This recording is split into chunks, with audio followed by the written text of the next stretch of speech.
And they found her body around 4:30 this afternoon, according to the sheriff's office, in a very wooded area. A mother and her boyfriend were in court today after her 1-year-old son was found buried in Hillsboro. They're convicted of tampering with evidence and abuse of a corpse. She was on the phone with 911 operators who assured her help was on the way. On if the woman happened to be with anyone else, they could not confirm anything. What they did say, however, is that this right now is a homicide investigation.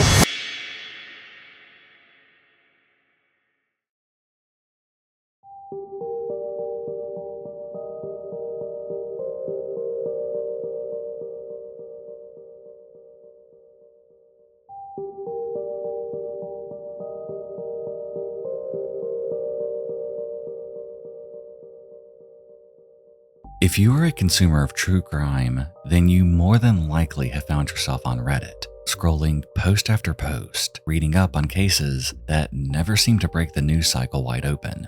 And on Reddit, a subreddit exists that is one of the most visited in the circles of true crime.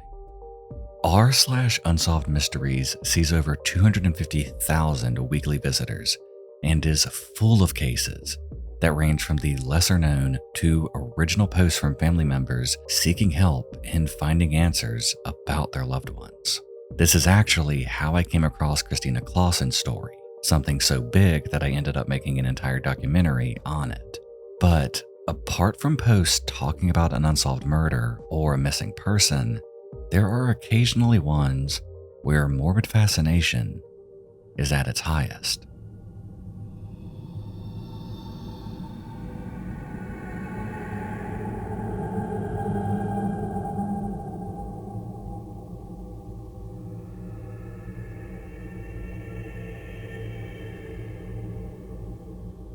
Has anyone here ever met someone who later turned out to be a murderer?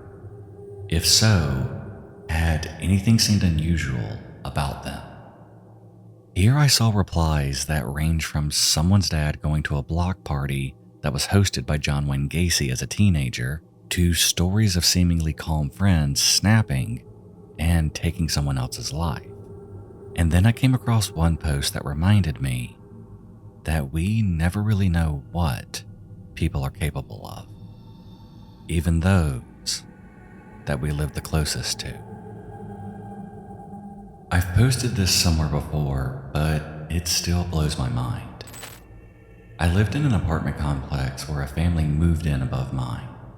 They had 2 kids around the ages of 5 and 7, and they'd always lean over their balcony and talk to me. I work with kids, so I'm always making friends with them. One day, while I was taking my dogs for a walk, they yelled for me so we could talk, and we had a little conversation. I asked where their mom and dad were, and they said the hospital. Our baby brother is very, very sick, they told me. I asked if they were alone, and they said yes, which severely bothered me since they were so young. I kind of stayed outside and watched out for them and kept an eye on them. Told them that if they needed me, I was right there. Within the next couple of days, Mom's home, and she's outside with the kids while they're riding their bikes. I was a little judgmental at this point, so I went outside and tried to get a feel for how she was towards them. She told me that they just moved from Texas and that the man wasn't their father, but her boyfriend. She told me she was looking for a new start. I played with the kids for a while and went inside. Days later, I arrived to work to be confronted by a coworker who says, "How do you feel about your apartment being on the news?" I was confused and said, "What do you mean?" She looked at me stunned, not believing I had no idea what was going on. Apparently, My neighbor and her boyfriend had been arrested the night before. The sick baby brother was actually a deceased baby brother, buried in a field in Ohio by dear old mom and her boyfriend. They'd apparently asked a farmer if they could bury a dog on his property one night, and he agreed, not knowing the dog was a child. Those poor kids were so sweet, and I wish I'd done more in the beginning to help. Dirtbag parents got prison time, obviously.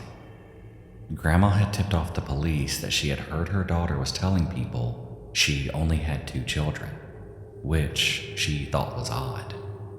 When the initial shock of what I had just read wore off, I started to question if this post was legitimate or not. It wouldn't be the first time that I've come across something on Reddit that, while being well written, still fell into the category of fiction. But something about this post really stuck with me. I'm not sure if it was simply how it was written or if it was due to the nature of it, but it seemed too specific to be something from a random person simply looking for attention. The way they wrote about burying the child under the disguise of burying a dog, and as well as stating that it happened in Ohio, gave me more than enough to start digging into this. And within a few minutes, I found something. A mother and her boyfriend were in court today after her 1-year-old son was found buried in Hillsborough. Whitney Johnson and Nathan Ritz could spend up to 4 years in prison if they're convicted of tampering with evidence and abuse of a corpse. Bond for both was set at $100,000. Garen Johnson died sometime between December 18th and 19th of last year. His mother claims he died of pneumonia, but the boy's father and his family disagrees, saying they hope the couple face more charges. Whitney Johnson and Nathan Ritz were the mother and boyfriend that OP was talking about in their post. And everything that OP said was true. The couple lived in Hillsborough, Ohio, and in December of 2012, Whitney's 1-year-old son Garen appeared to have died from pneumonia. But instead of taking him to the hospital or even calling the police, they decided the best course of action would be to not alert anyone, not even their own family, and instead take Garen in the middle of nowhere, go into the woods, bury him in an unmarked grave, and then go on about life as if nothing happened. Whitney and Nathan went on about their lives like this for months following this deplorable act, and shortly after, the couple moved to Kentucky, all while keeping the family completely unaware that anything had happened to Garen. It wasn't until May of 2013 when Whitney's mother called in a tip to police about her concerns after not seeing Garen since early December, and finding out that Whitney had been telling people that she only had 2 kids and that her baby had died months ago. Shortly after this tip, police located Whitney and Nathan, and during an interrogation, the couple quickly confessed to what they had done with Garen's body. The following day, police in Ohio located the unmarked grave and, with assistance from the family, were able to positively identify that it was in fact baby Garen. Soon after, both Whitney and Nathan were arrested and charged with involuntary manslaughter, abuse of a corpse, child endangerment, and tampering with evidence. During an autopsy, the coroner found no obvious reason for Garen's death. X-rays showed no broken bones nor any major trauma to his head. In the end, Whitney and Nathan received 7 years in prison for their actions, a sentence that many felt to be incredibly lax given the nature of the crime, and that both Whitney and Nathan went on about their lives afterwards with seemingly no remorse. While they may not have actually killed Garen, they also failed him in literally every way. According to Whitney, The reason why they did what they did was because they were worried about how it would look on them, and she feared that CPS would take her two other children away from her. But to others who know her, they felt that there was more to the story, as going to those lengths to hide that Garen had died from pneumonia simply made no sense to anyone. Why would you cover it up if it was just pneumonia? She's smart enough to know. She's gone to school, Southern State and College. She knows that if it was pneumonia, they could have found that in an autopsy right away. That she wouldn't have been in any trouble. I don't believe it at all. This post is one of the most sobering examples of why the true crime community remains so fixated on stories like this. They remind us that the stranger down the street or the family living above you might be hiding secrets that defy comprehension. It forces us to confront an uncomfortable reality that you or I could live right alongside someone, exchanging pleasantries and sharing small talk, all while being completely blind to the horror unfolding behind a locked door.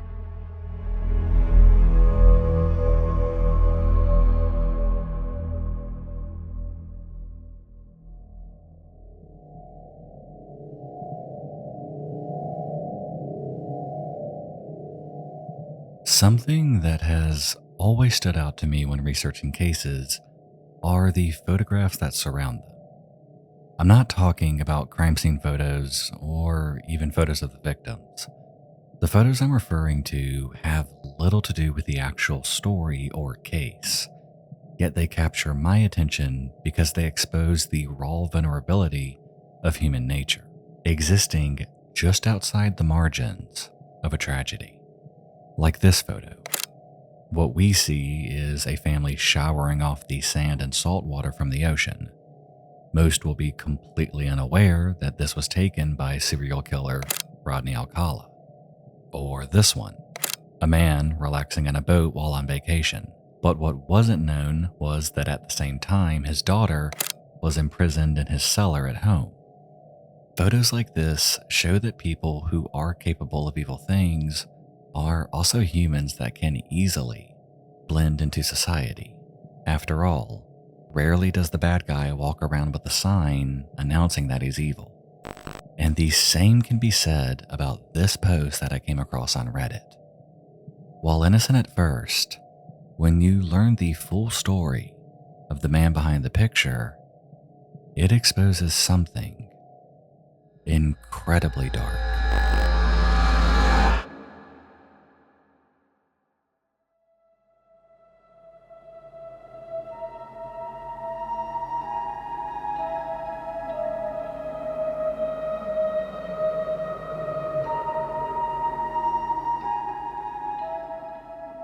On Sunday, February 25th, 2024, Madeline Soto celebrated her 13th birthday.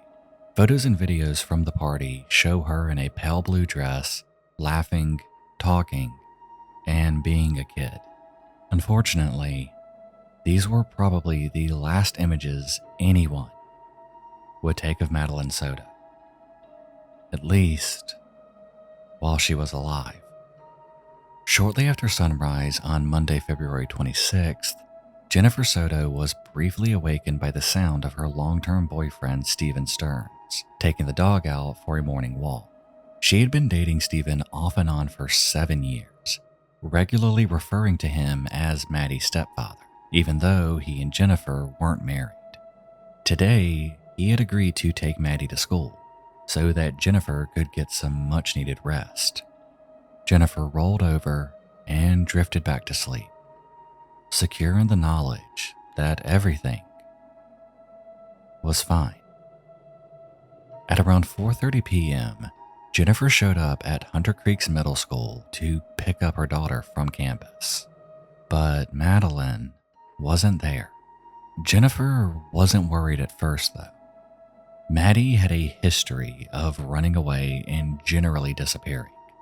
So her not being at the pickup point on time wasn't exactly out of character. Jennifer parked and walked to the school office to find out when and where Madeline had last been seen. The office staff informed her that Madeline had been marked absent all day. She hadn't shown up to a single class. Now, Jennifer was worried. She hadn't actually seen or spoken to Madeline since the night before, when the two of them had picked out an outfit for Maddie to wear to school on Monday. For the next several hours, she tried to track Madeline down, but with no luck. She drove around hoping Maddie had walked to a friend's house or to the nearby office where her grandmother worked. All she found was Maddie's phone, still in her room at the condo that she shared with her mother, Stephen, and 2 roommates. Surprisingly, though, this wasn't completely out of character for Maddie. Jennifer would later tell police that Maddie struggled with ADHD and often forgot things. But if she'd run away on purpose, then she'd have taken her phone. And nearly 4 hours after Maddie was supposed to be picked up, Jennifer finally called 911 to report her daughter missing.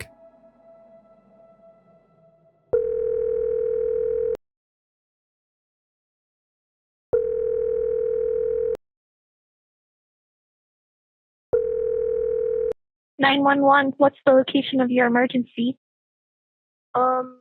It's And is there a specific apartment number, ma'am? it's And do you need police, fire, or medical? police possibly. I'm reporting a missing child. Okay. And what is the name of the business there, ma'am? The business? Okay. And the child that you're trying to report missing, are you calling on behalf of the parent? Yes, on behalf of the mother. Okay. Okay. And then and ma'am, how old is the child? And could I go ahead and get her name? Yes, it's And is she white, black, or Hispanic? she's white. Okay. Blonde hair, And dirty blonde hair, blue eyes. okay, hold on with me here. And then what color shirt and pants was she last seen wearing? Hold on, let me ask. Then, what color shirt and what was she last wearing? Hold on, we're finding out. Okay. And then how long has it been, though, since you guys have last seen her? Since this morning, she was dropped off at school this morning, and apparently she never showed up. We called everyone we knew. No one's seen her. Okay.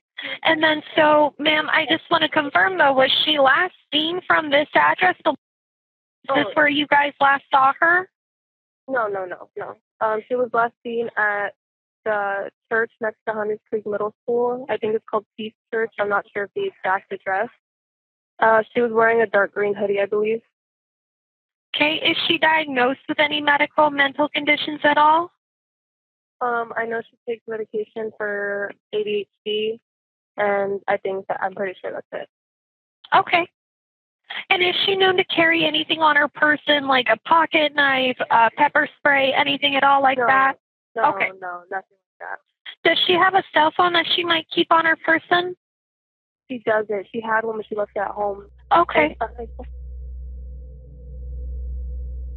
On Tuesday, February 27th, police issued a missing child alert and brought Jennifer and Stephen in for interviews. Jennifer didn't have much to say since she hadn't been around much, but for some reason, she did tell investigators that she'd seen Maddie on Monday morning before school. A statement that would come back to haunt her later.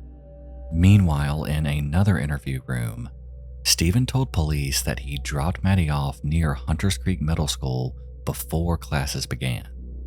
Investigators pressed him for more details, like where exactly he had dropped her off and when. Stephen finally nailed it down to around 8:40 a.m.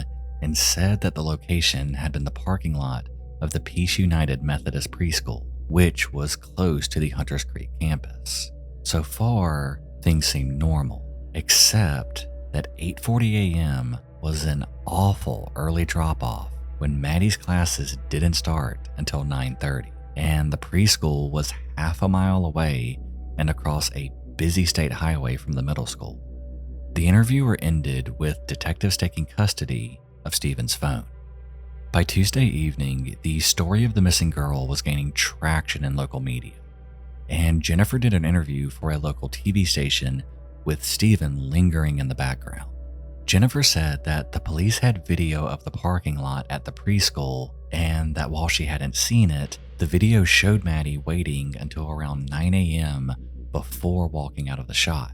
She said that investigators had tried to trace Madeline through her school-issued laptop, but the device was turned off and unable to send out a location signal.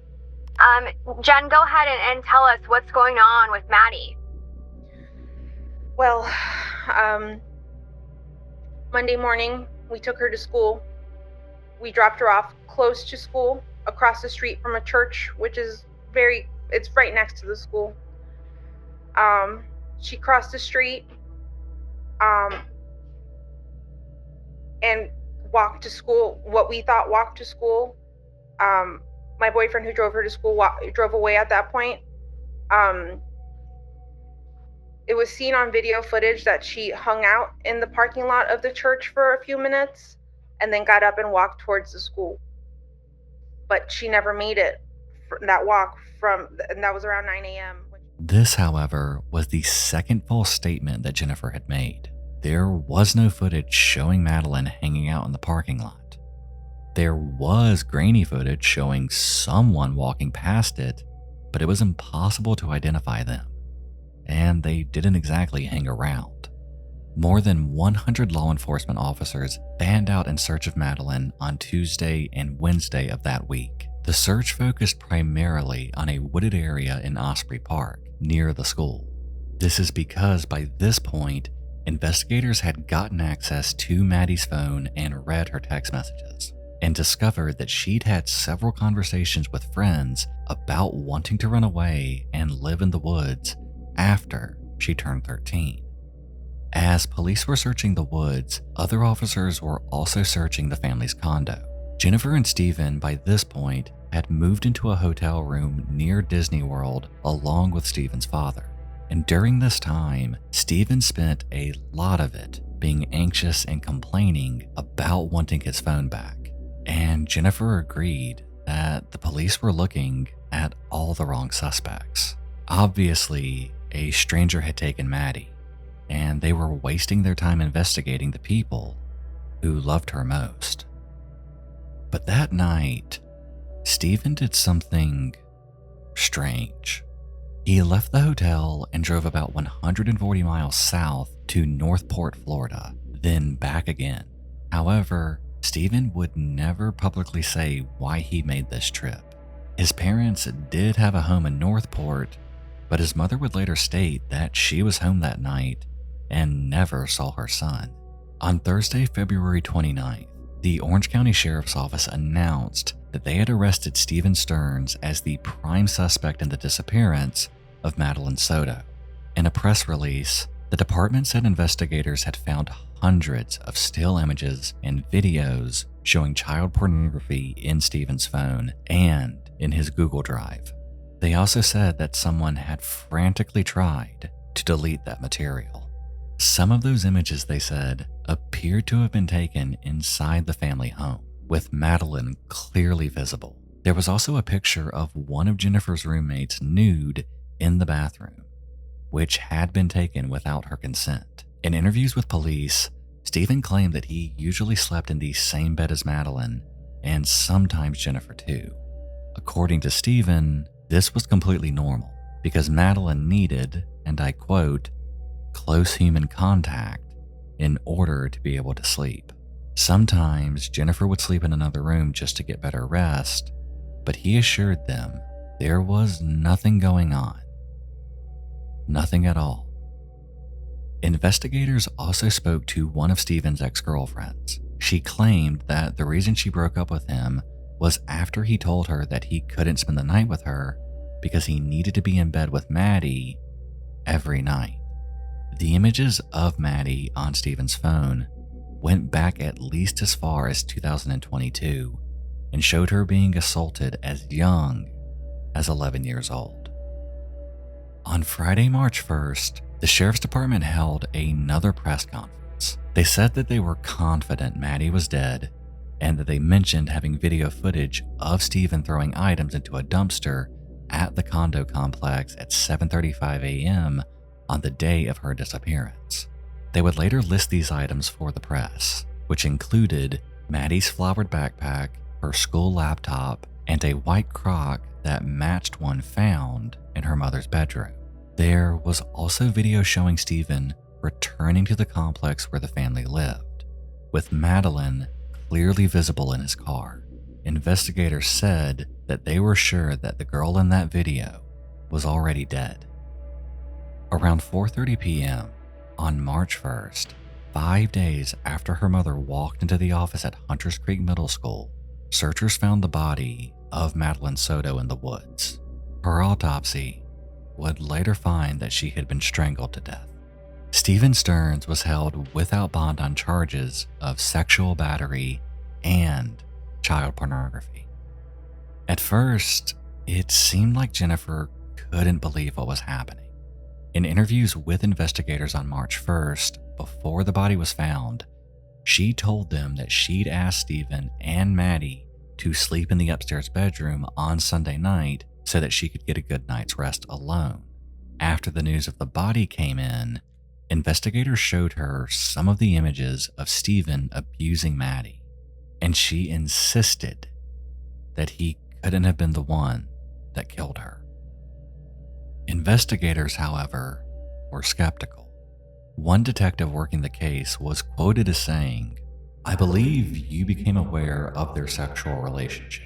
I think that at a certain point throughout this relationship, you became aware of it. And for whatever reason, your reasons are your reasons, whether it was discussed that it would stop or whether it was discussed how it would go, that you feel some sort of guilt."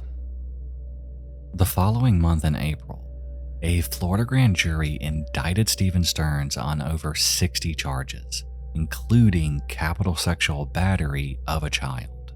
2 months later in June, the state of Florida announced that they would be seeking the death penalty.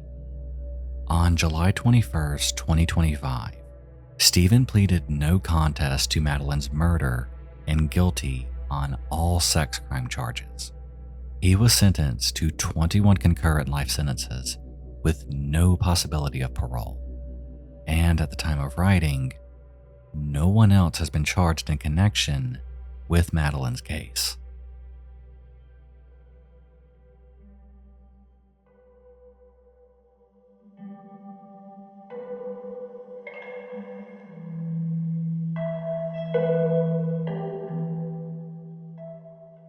In the days following the discovery of Maddie's body, a makeshift memorial popped up along the road near the site. People left stuffed animals, cards, flowers, and letters, and a group of locals came together to take care of the memorial. They called themselves Justice for Maddie. At first, they just cut the grass and collected the written messages, many of them from children who saw themselves in Madeline's story. But after a year of sitting with their grief, they decided to make a more permanent memorial. They threw a t-shirt drive and raised funds to refurbish a bench in Lakefront Park in St. Cloud, Florida, where one of the last photos of Madeline Soto was taken. The bench sits beside the water, surrounded by long grass that ripples in the breeze, and the plaque on it calls Maddie a beacon of hope, and it ends with the words, "Forever loved, forever 13." Which brings us back to where we started. This photo that Stephen had posted to the Warhammer subreddit, boasting about Maddie's art skills, to anyone who came across this when it was first posted, would have found it to be a feel-good photo of a very talented little girl.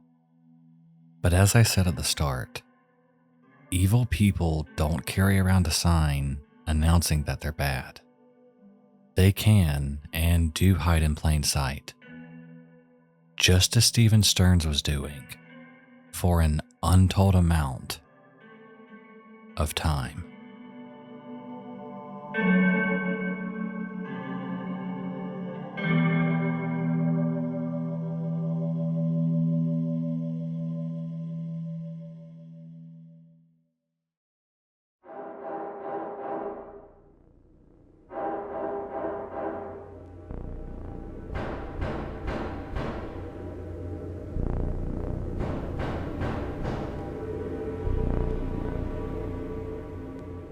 It's June 3rd, 1991, in Albuquerque, New Mexico, and at a Super 8 motel, a truck driver named Eduardo Collin rents a room for 2 people, although the front desk receptionist only sees Eduardo and nobody else. Minutes later, the door to room 233 opens as Eduardo makes his way inside. Eduardo kicks off his boots, lays in bed, and within a few minutes, drifts off to sleep. And while, from an outside perspective, nothing about what just happened is anything out of the ordinary, what would be discovered 2 days later, well, that would be a different story altogether.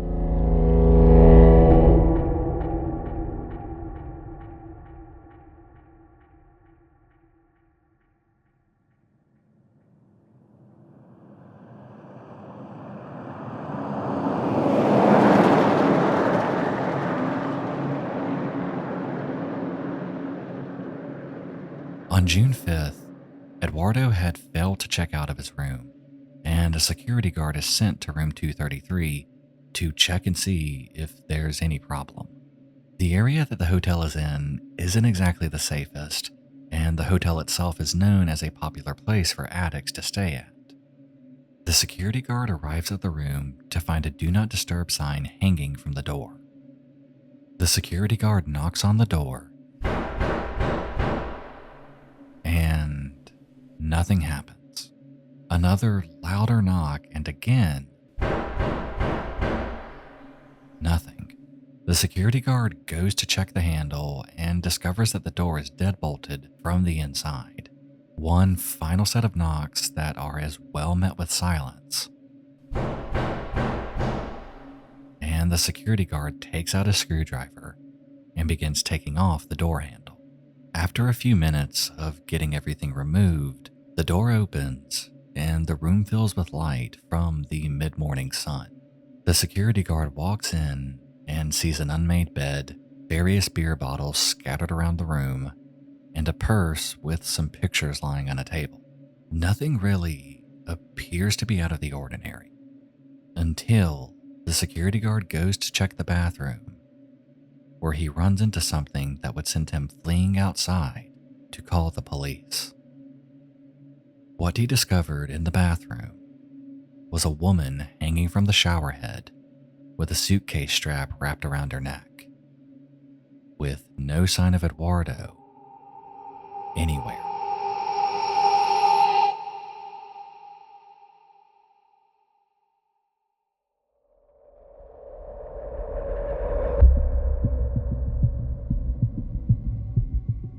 After the discovery of the woman's body, police arrived on the scene, and after an initial investigation, what they are left with isn't much. They have a body, yes, but with no identification. There were several things that investigators felt confident belonged to the woman, including a purse that contained $500 and a Polaroid that showed the woman with an unknown man. The photo on screen now is more than likely what's most familiar to anyone who has heard of this case. Investigators took the photo to the front desk of the motel, and employees there would confirm that the man in the photo was the same man who checked in 2 nights prior. Police would then have their first lead, the name and identity of Eduardo Collin. Apart from this information, police also had a scale with the name George Martinez written on it, and of course, the woman's body. An autopsy later performed showed that the woman had taken her own life and that she had heroin in her system. A recreation of the woman, now going by the name Albuquerque Jane Doe, was circulated around the area, but even with all of the information police now had, they would hit a dead end almost immediately after this. Nobody seemed to know who this woman was. Locals in the area had never seen her. No calls came in from loved ones trying to find her. It was as if she seemingly didn't exist. That was until several years later, when police got their first major break.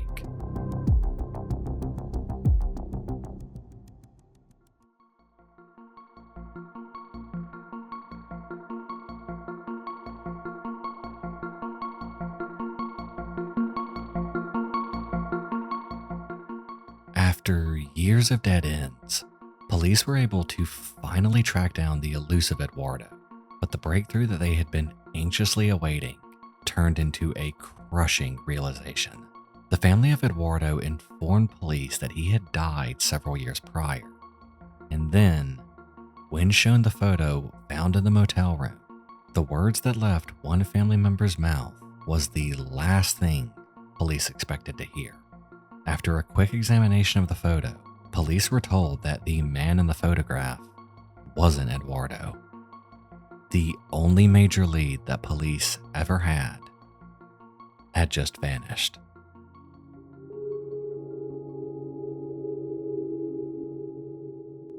The mystery got even deeper when police learned from Eduardo's family that the handwriting on the guest slip dated June 3, 1991, matched his handwriting, but they remained adamant that it wasn't Eduardo in that photograph. The only other evidence that police had to go on was the digital scale found in the room with the name George Martinez written on it. Police did a search of that name, but given the time period that this happened in, when the internet was essentially in its infancy and people searching was nowhere near as easy as it is today, along with the name George Martinez being a very common name not only in the area, but the entire country, this quickly became less akin to finding a needle in a haystack, and instead, a needle in a stack of needles. The handful of things that police were sure of was the cause of death being suicide, that Jane had used heroin shortly before her death, that robbery clearly wasn't a motive as she had $500 untouched in her purse, and that the motel room had been deadbolted from the inside. And for the next several decades, this story remained in a state of a seemingly never-ending limbo.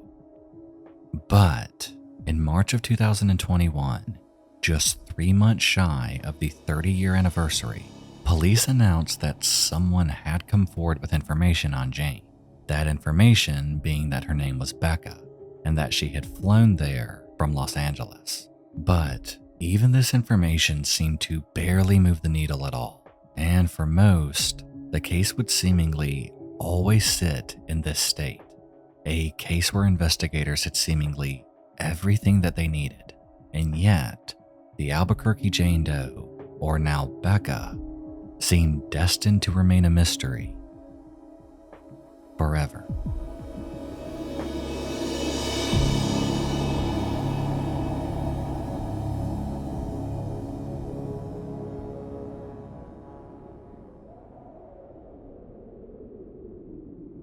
Albuquerque police have identified the woman found dead in Albuquerque nearly 35 years ago.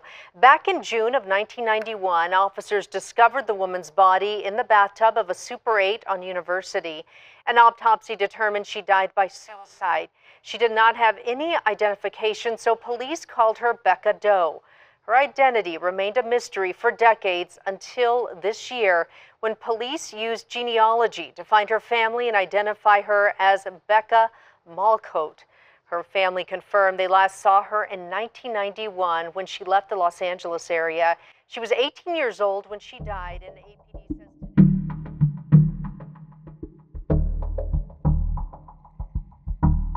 I'm not exaggerating when I say that I have seen Becca's case be discussed dozens of times. On YouTube videos, true crime podcast, and several times on Reddit throughout the years. It was a case that I felt was going to be one where it would never be solved simply due to the dead ends that investigators faced with this case. But much like the yogurt shop murders that I covered last year, another case where many felt would remain unsolved forever, overnight, everything changed. Becca Doe, a woman whose identity remained a mystery for 35 years, was finally solved. In December of 2025, a team consisting of the FBI, the Albuquerque Police Department, and students at Ramapo College started working on a genealogy investigation.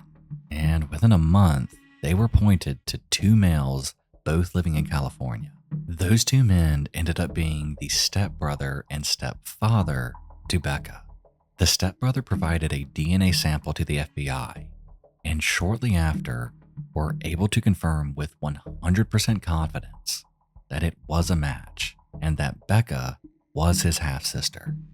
Becca Doe finally had a name, Becca Malcote. And the poetic irony of it all is that Becca's identity was confirmed on March 4th, 2026, on what would have been her 53rd birthday. It was learned that Becca didn't have the easiest of lives. She had an abusive relationship with her father and bounced around in the foster system for a majority of her life. And when she turned 18, she essentially aged out of the program with nowhere to go. It was learned that the man in the photograph was in fact George Martinez, but he and Becca only briefly dated for a few weeks before breaking up. While the two remained friends, George would never see her again once he dropped her off at LAX, as she was going to Albuquerque to be with George's brother-in-law, a man named Eduardo Collin. The problem seemed to be miscommunication. Eduardo, while technically not married, did have a common-law wife, and he was thinking that the meeting with Becca was something casual, whereas Becca had every intention of staying with him in Albuquerque. While there are still several theories out there, some claiming that Becca was murdered, when you learn all of the information about her tragic case, it paints a very different picture.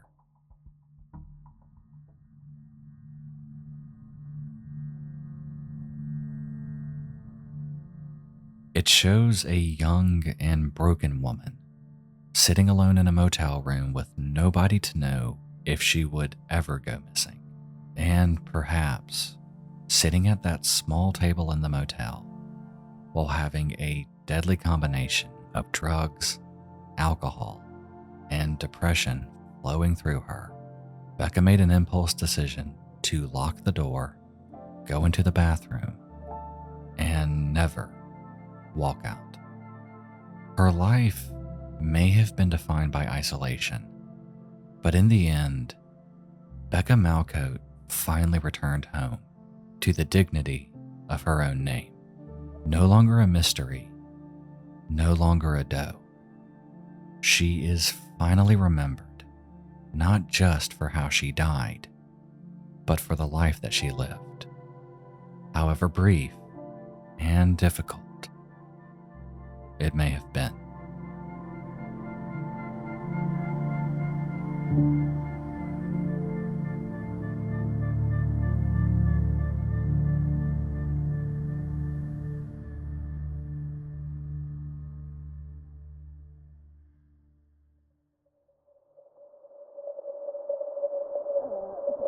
Inside the home, exactly where you located inside the home.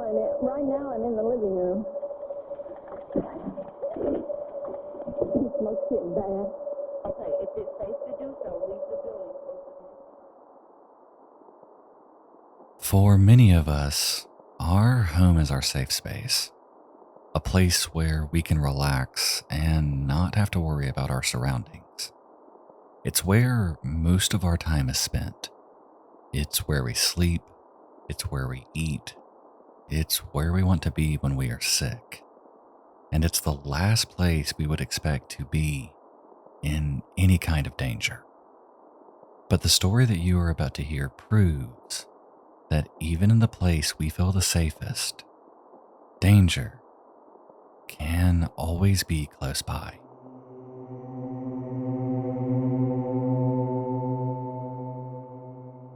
On November 23rd, 2018, in Lakeland, Florida, 76-year-old Loretta Pickard is at home alone, recovering from a recent hip surgery. Her husband James had left earlier that day to go and visit their grandchildren. Not being in the best condition to leave, Loretta stayed behind, alternating between napping and watching TV. All seemed completely normal until Loretta noticed a smell. Faint at first, and then as the minutes went on, growing more and more recognizable. Something was burning. But Loretta couldn't see any smoke or flames. A few more minutes pass, and by then, the smell is unmistakable.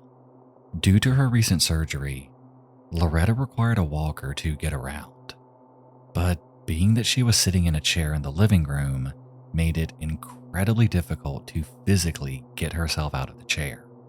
Loretta was essentially trapped in her home, and the burning smell was only growing more intense.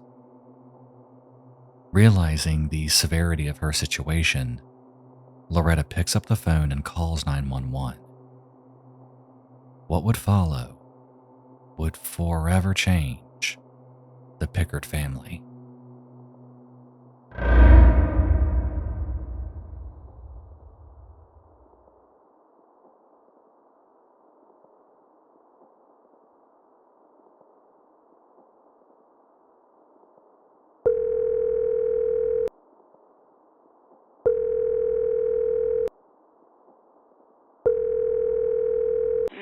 What is the address of your emergency? Pardon? 911, what is the address of your emergency? Okay, tell me exactly what happened. I think my house is on fire, and I'm here alone, and I'm on a walker.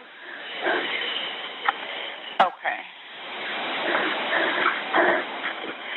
All right, I have help on the way. I just have a couple of questions, okay? Okay. All right, just to help the the firefighters, excuse me. Hurry up. Okay, full of smoke. These questions are not going to delay paramedics in any way. Okay, what type of building is involved? It's a log house with a tin roof, but it's coming from the roof, I think. I don't know. Okay, I have help on the way, okay? These questions are not delaying the firefighters at all, okay? Okay. Okay. All right, I do have them coming. All right, I'm sending the fire department to help you now. Stay on the line, and I'll tell you exactly what to do next. Okay, how many floors or stories are there? Well, there's just one floor. We got an attic. Okay. What should I do? Okay, is anyone trapped inside the building? Well, I'm inside the house. I don't even know if I can get out. Okay. All right, I have them coming as quickly as possible, okay? How many? It's just me. Okay. I mean, my husband's at the ball game, and I can't get him. I'll try his cell phone. Okay, exactly where are you located? No, inside the home. Exactly where are you located inside the home? Right now, I'm in the living room. The smoke's getting bad. Okay, if it's safe to do so, leave the building, close the doors behind you, and remain outside. Do not try to put the fire out. Do not carry anything. Do not carry out anything that's on fire. I couldn't, honey, if I wanted to.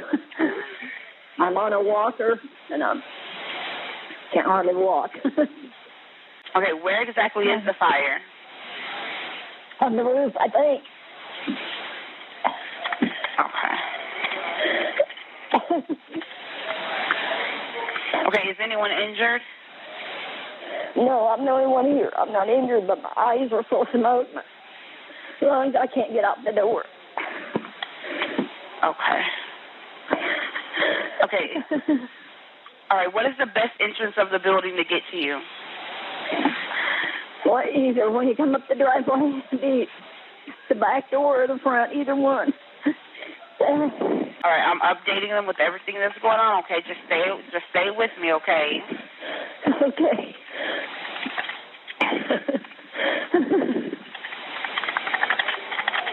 All right, I'm going to be right here until they get there with you, okay?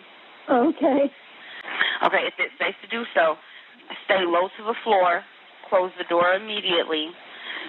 All right, cover it. Get down to the floor, honey. Okay. I'll sit on my walker. That's the lowest I can get. Oh, what is that? What's going on?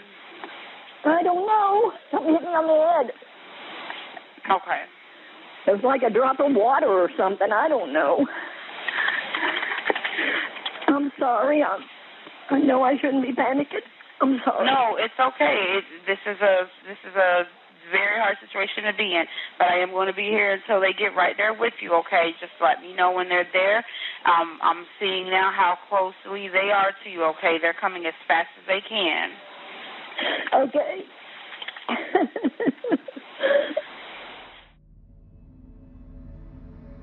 From the start, Loretta's panic is obvious and rightfully so. With every passing second while talking to 911, her home was beginning to fill more and more with smoke. Dispatch assures her that help is coming and that these questions are not delaying them in any way. But that meant little to Loretta as she was watching the smoke become denser. At one point, Loretta is told to lay on the floor to avoid breathing in the smoke. But for her, that was a physical impossibility. The lowest that she could get was sitting on her walker. And as the situation grew more dire by the minute, Loretta was continuously told that help was on the way. She tried staying calm, she stayed on the line, and she trusted the system completely.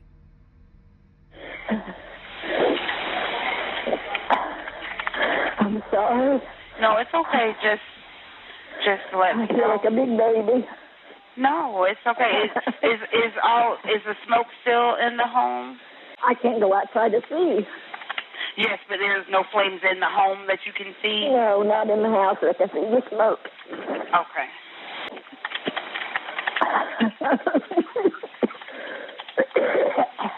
And are you still in the living room? I'm in the living room and kitchen, kind of between two. Okay. Is there any like dish towel or anything in there that you can like wet and put it over your face to help you not breathe in the smoke? If I thought I could get up. Okay, and what are you sitting on right now? Like because I know you said you couldn't. Dining room chair, okay. And your walker is away from you? Oh, it's right here. I can reach it. But I don't know if I can get okay. up being on the phone. Okay, I understand. It's hard for me to get up. I usually do okay. I just sit in my chair, watch TV and stuff when he's gone. I keep hearing these noises. So I went to investigate, and I saw the smoke. Okay, so it's pretty much just hard for you to get up without assistance? Well, usually I can, but I don't know. I guess I'm scared. Here they come. I hear the sirens. Okay, I'm staying on the line with you until they get right there with you, okay? Okay.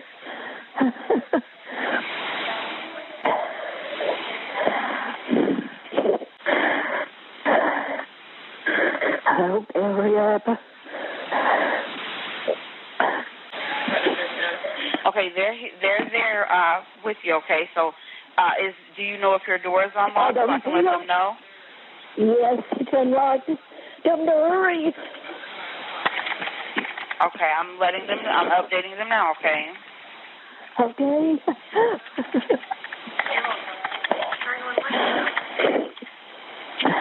Oh no, I can't even see in here.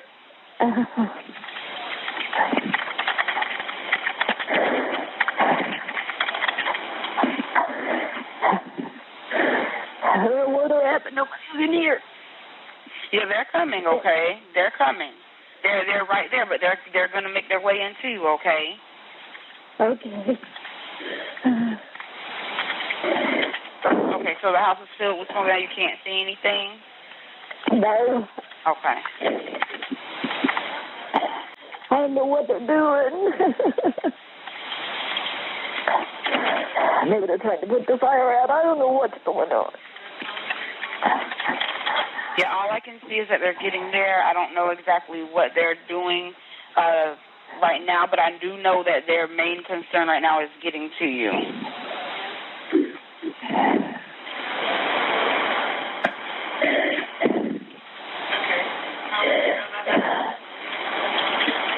The electricity's off now. Yeah, oh, it's okay. They did that so that way the electricity doesn't help the fire keep going. So they cut that off so that way the house won't explode or, anything like that could happen. So that's us doing that. That's not the fire, okay? Okay.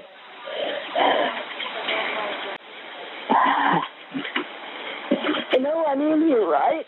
Yes, they know you're in there. I did let them know. They know you're in there. I'm just going to stay on the line with you until they get in there with you, okay? Okay. Until they're able to come get you.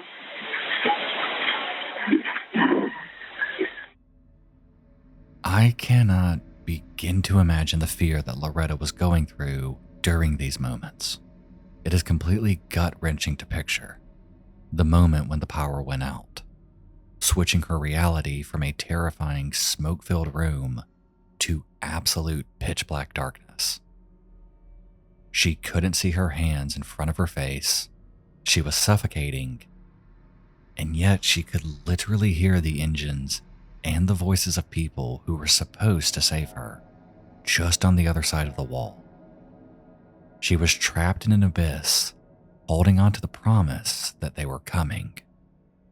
So, where were they?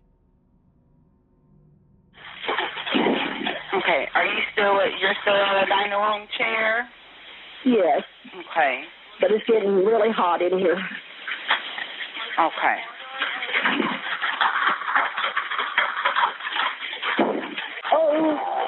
Oh, I see fire now. Okay. Oh, you hear they're going to get after me?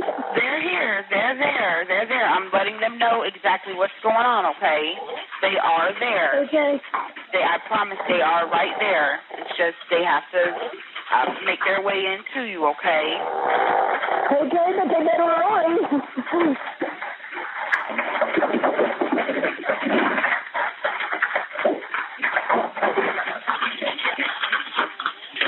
Come in here.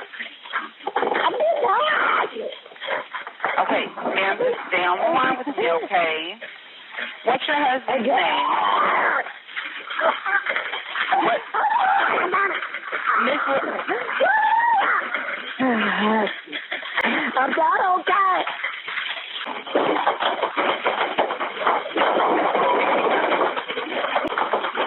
I'm right here with you. I'm right here with you. They're there. They're trying to get inside with you. Can you hear me? Hello, can you hear me? I'm still here with you.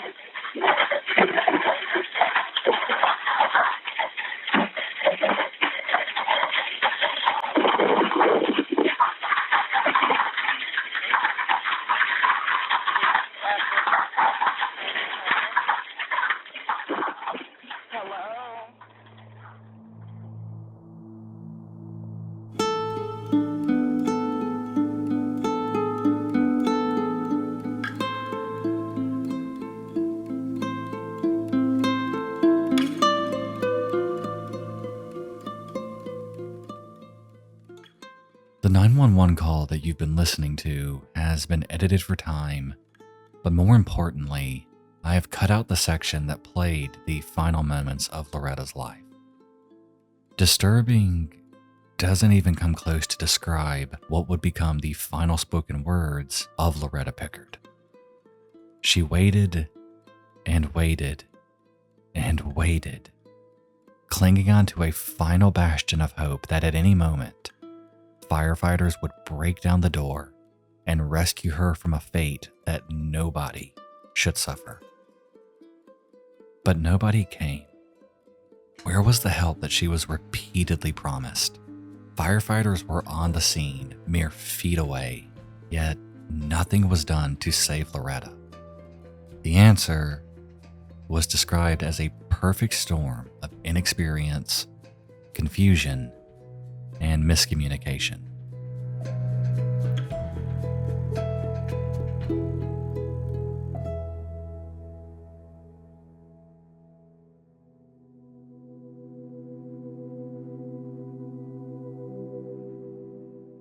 It was discovered that Captain James Williams' inexperience was the driving reason behind Loretta not being saved. When he arrived, he deemed the home to be too unstable to risk entry, and seeing that there were no cars in the driveway, he told dispatch that nobody was home and instead got his team to combat the fire around the property, as it had started to spread to the woods nearby.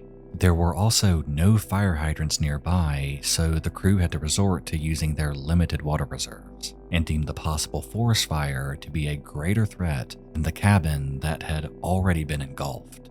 And all this time, 911 was still actively on the phone with Loretta. What also prevented rescue was Captain Williams waiting for another crew to arrive, as the standard safety procedure referred to as a 2 in and 2 out rule, which dictates that firefighters not enter a burning building unless a backup crew is outside in case they get trapped. However, this same rule can be bypassed if there is someone trapped inside, as in those situations, every second matters.